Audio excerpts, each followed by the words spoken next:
What is up, guys? I am back again with another MX Revival full build. My name is Charles. I own MX Revival, mxrevival.com. It's been a while since I've been on camera with you guys, and I cannot think of a better reason to do so than starting up this here full build with you. It is a 2009 YZ250. It will be better known as Project Disruptor. Why Disruptor? Well, I'm ready to stir up some shit. This bike will be built for a gentleman named Jason Watson in Pittsburgh, Pennsylvania. He just opened his first restaurant, which is called Anchor Hoagies, and eventually this bike will be showcased in the lobby of the restaurant. So congratulations on your success, Jason. I'm going to build you one ridiculous bike with the help of a bunch of amazing sponsors.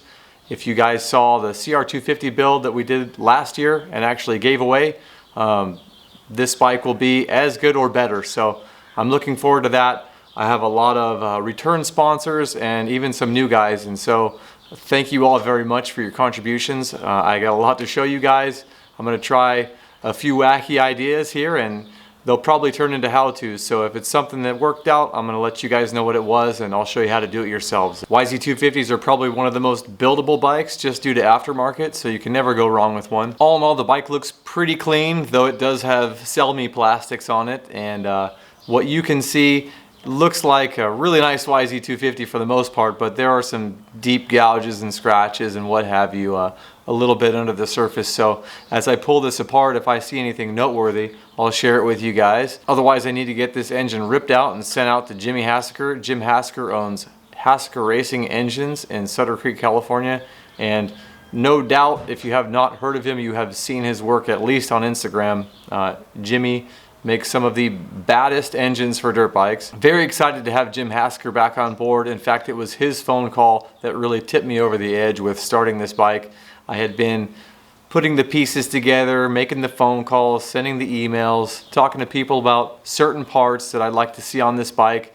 And when Jimmy called, he just had so many good ideas for this bike. And so, Jimmy, thanks for the nudge. It really got this thing bump started, and I will be sending you this engine here by the end of next week. All right, so I think I've said enough. I've got this bike up on the lift stand. I'm gonna get it up in the air. I'm gonna start taking it apart, and I'll be back with you guys shortly.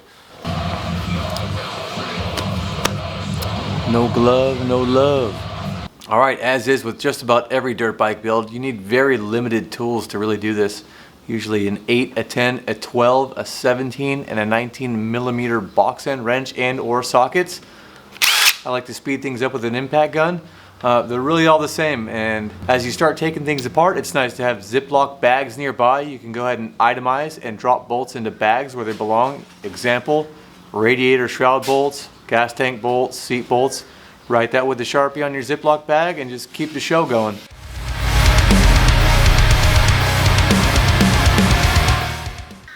Be mindful of little washers like this. They have a collared end or maybe a shouldered end if you prefer to call it, and it keeps the bolt from crushing the plastic. So if your plastics are junk and you're gonna throw them away, don't forget to pull this out or you're gonna find yourself buying a new one.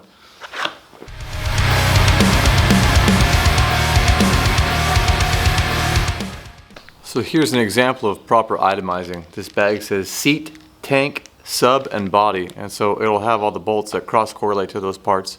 After your bike's been sitting for a few months during your build and you kind of forget where everything goes, build yourself a nice little map and you're good to go.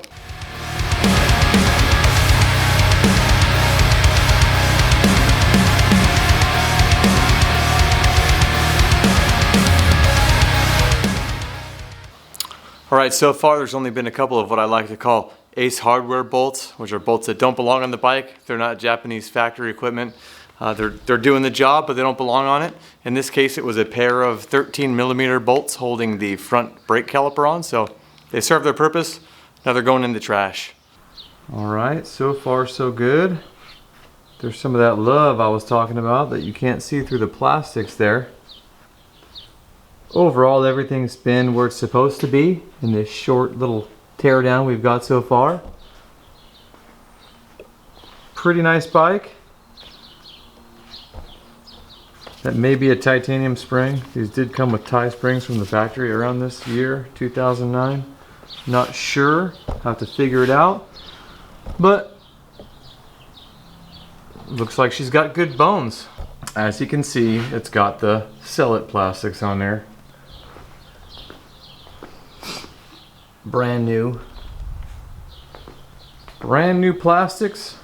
Craigslist Deluxe. Oh, check that thing out.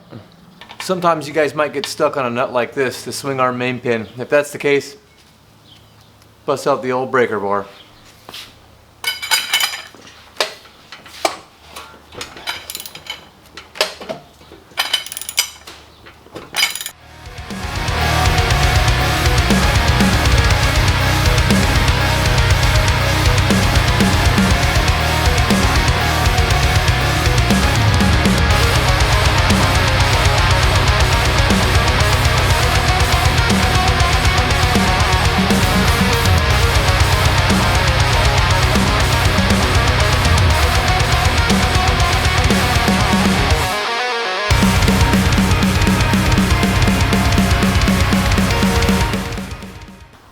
Alright, so I mentioned it every bike build, but now's a really good time to take a picture of all your cables and wiring on your bike when you're taking it apart. On this YZ, it goes through the frame right here. See if I can find it while looking at the camera. Pay really close attention to how the wire is going through this guide right here, cables and what have you, and where it goes down in the frame. That way when you're putting everything back together, it's been a while, you have a nice little map. Just bust your cell phone out, take a picture, and you're good to go.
Alright, when you guys are draining the radiator, should go without saying to catch as much of it as you can, but especially if you have pets, they tend to really like to drink this stuff up. So, as you can see, we have a trickle here.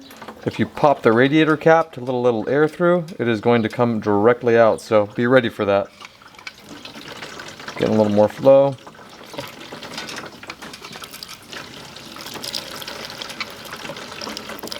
There you go.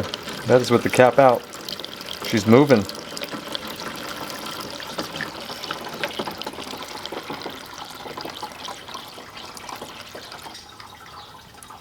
Like to rock the bike a little bit. Get a little more out. When you guys pull the radiators out, there will still be more coolant, so just be aware of it. Alright, we are getting pretty close. We are down to just an engine inside of a frame and a couple other little things I need to unbolt from the engine. As you can see by the sweat on my face, it is hotter than hell out here. So I'm going to keep moving. I'm going to get this engine out, then we're going to get packaged up and ready to ship.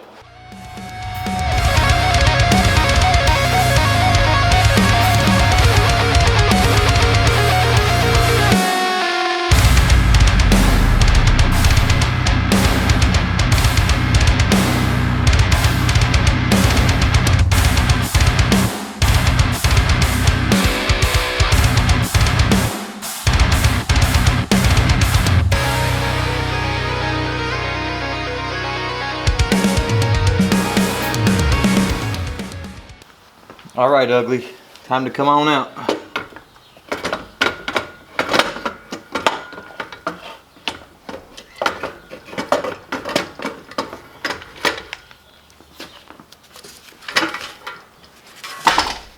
All right, there's a little bit of carnage.